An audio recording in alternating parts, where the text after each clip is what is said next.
Assalamualaikum warahmatullahi wabarakatuh. Ketemu lagi dengan saya Dodi Zulkifli di Ngobrolin Branding Tanpa Pusing. Di episode kali ini saya akan membahas sesuatu yang sangat menarik. Personal branding dan corporate branding penting manakah? Atau yang sering kali ditanyakan juga, apakah personal branding itu perlu? Dan apakah harus personal branding itu muncul di bisnis kita? Nah, saya sudah membawa bintang tamu. Membawa ya, kayak makanan aja nih dibawa. Tapi emang bisnisnya makanan sih ya. Oke, di video kali ini saya akan membahas detail tentang itu. Ikuti video ini sampai selesai. Oke teman-teman semuanya, saya udah membawa bintang tamu. Membawa lagi nih. Gak apa-apa ya? Gak apa-apa. Gak apa-apa, memang kayak tentengan wajahnya ya. Kalau di Semarang kan menyangking bintang tamu. Oh iya, gitu. cangking bintang tamu. Saya sudah menghadirkan bintang tamu di podcast saya hari ini yang cukup tidak terkenal.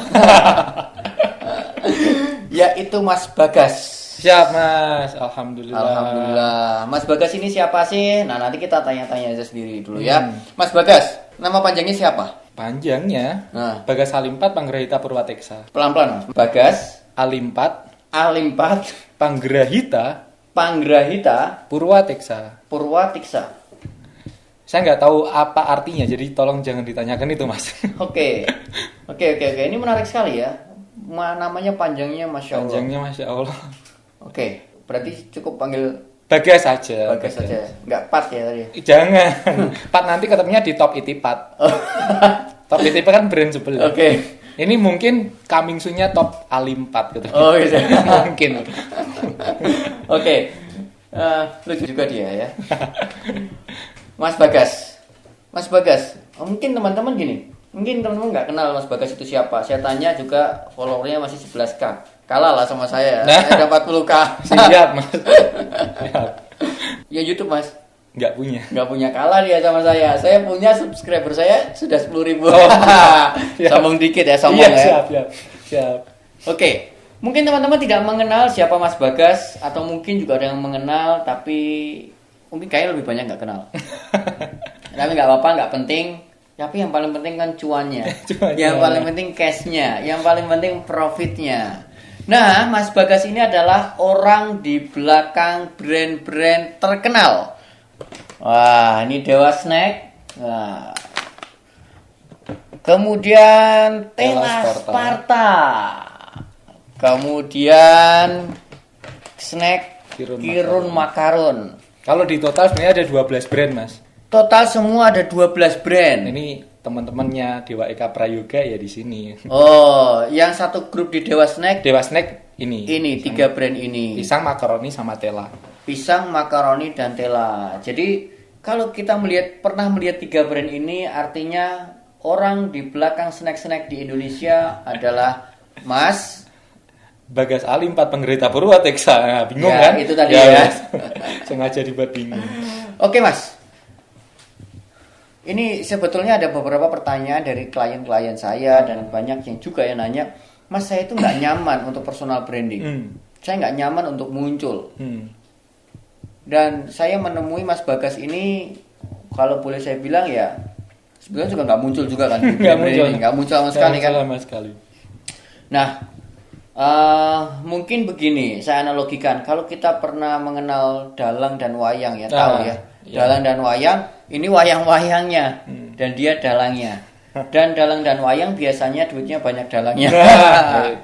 Gitu. Oke Mas, bisa ceritain kenapa memilih menjadi dalang dan tidak menjadi wayang, tidak menjadi tokoh yang keluar, gitu Mas. Sebelumnya lebih ke sudut pandang saya dulu Mas. Yeah. Jadi awal memulai bisnis itu pun saya benar-benar tanda kutip dalam keadaan dikejar-kejar investor. Dikejar-kejar investor. Investor yang mana? Investor bisnis ini? Bukan, sebelum ini. Oh, sebelum ini. Jadi Mas Bagas punya bisnis sebelumnya. Oke. Jadi waktu itu apa itu Mas? Kelas 2 sampai kelas 3 SMA. Oke. Itu posisi saya main forex, money game dan semacamnya. Trading dan semacamnya. Kelas 2 SMA main forex. Catat, ini jangan dilakukan. Jangan dilakukan. Jadi semacam kayak crowdfunding itu Mas. Jadi aku ngumpulin beberapa uang investor. Oke. Investor masuk ke saya. Nah saya puter. Entah itu di forex, di money game. Saya tawarkan nanti modal sekian dapat profit sekian ya gitu. Oke. Itu kelas 2, kelas 3 SMA. Tapi kalau benar-benar mau mulai kelas 3 SMP. Oke. Kayaknya saya kelas 2 SMA nggak gitu-gitu banget ya. Ini Ini apa? Ini antara no comment saya, no comment. anugerah Tuhan atau azab Tuhan. Jadi itu momen-momennya. Terus setelah kita mengumpulkan dana investasi itu, ternyata momen menjelang ujian nasional, si website-websitenya ini scam itu hilang. Server not found kalau diketik. Oh, semua. Kita cuma masuk di 3 tok sih mas. Tiga tapi website. tiga-tiganya hilang. Mungkin salah satunya teman-teman tahu ya, MMM. Oke. MMM itu. Nah itu salah satu saya pemain bisa dikatakan besar di sana. Dan mengumpulkan dana investor itu. How much? Total ada 1,3 miliar. 2 SMA bisa mengumpulkan investor 1,3 1,3 M. Ini teman-teman di belakang ini miliar. Downline ku semua. Mas Edwin ini ketipu juga. Oh, ini Mas Edwin ini korban juga Anda? korban gitu. Oke. Mas Aldo tadi yang syuting dan semua itu korban saya. Oke. Beneran. Ini mereka korbannya sekarang diajak Jadi tim ini. Di tim internal. Tapi kalau di sini nggak jadi korban kan ya? Insya Allah mereka korban bahagia. Korban bahagia. Ya tetap korban, tetap dapat job desk, dapat target gitu ya. Oke. Yang amazing. Saya amazing banget SMA bisa mengumpulkan 1,3 M.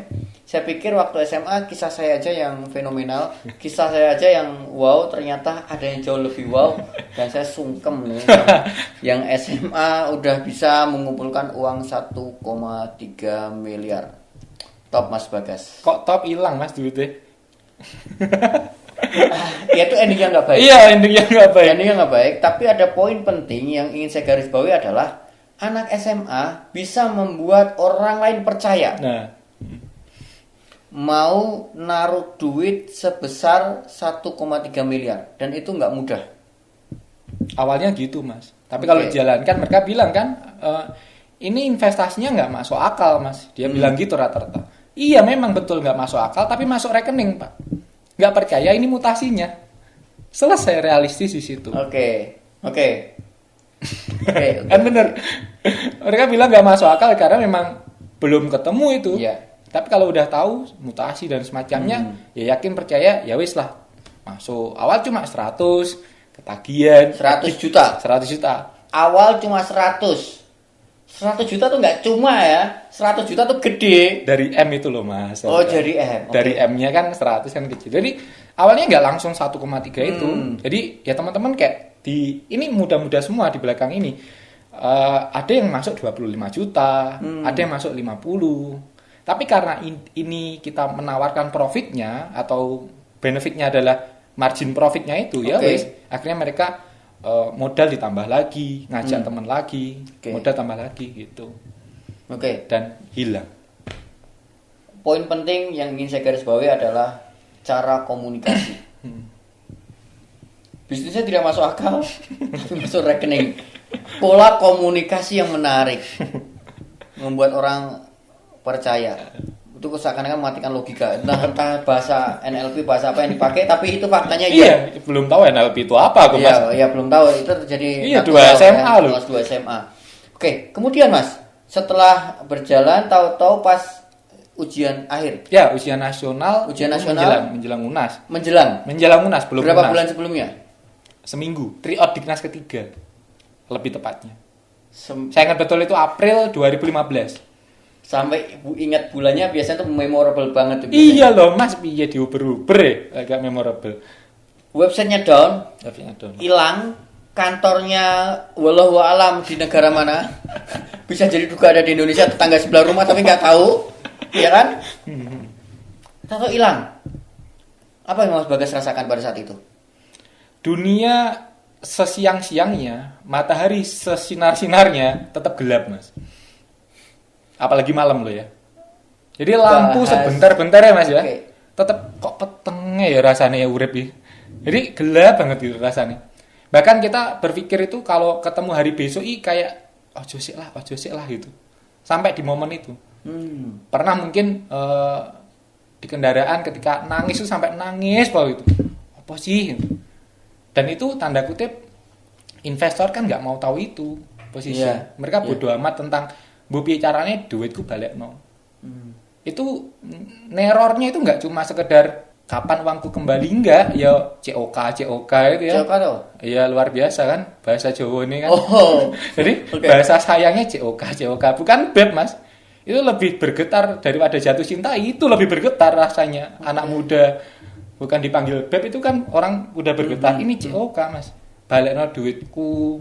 Kowe iki sik cilik ngapusi wong tuwa. Iki aku bener-bener nol guys. Ayo kapan kembali? Itu momen-momen di situ.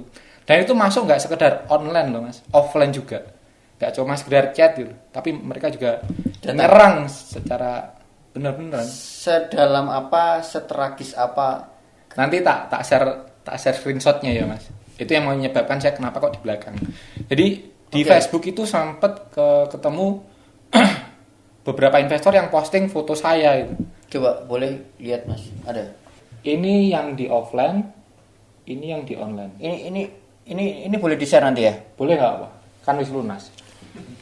Kalau belum lunas ya jangan. Audit DBS. DBS itu nama perusahaannya. DBS itu bukannya yang dulu Di Blitar. Bukan MLM loh mas. Bukan multi level, bukan. Oh bukan ya? Bukan bank loh mas. Kalau DBS multi level sekarang jadi Eco Racing. Oh jadi Eco-Racing. Eco Racing itu awalnya DBS. Itu teman-teman owner, itu teman-teman kita, teman-teman saya dulu. Aku mau pijal. Ini satu orang nih? Enggak, banyak macam-macam. Ini di mana? Di base camp kalau itu, nempelnya. Base camp campnya- kantor. Base campnya Mas. Ya. Itu benar-benar brutal di Bagas. sana. Nah, ini yang online. Ini fotoku, Mas. Dan dia tulis seperti itu di Facebook. Buronan kawan penipu, tangkap dan hukum rimba jika bertemu orang-orang di dalam foto ini. Kelas 3 SMA Kelas 3 SMA. dapat kasus begini. Wow. Jadi, Mengerikan. Ngeri, Mas.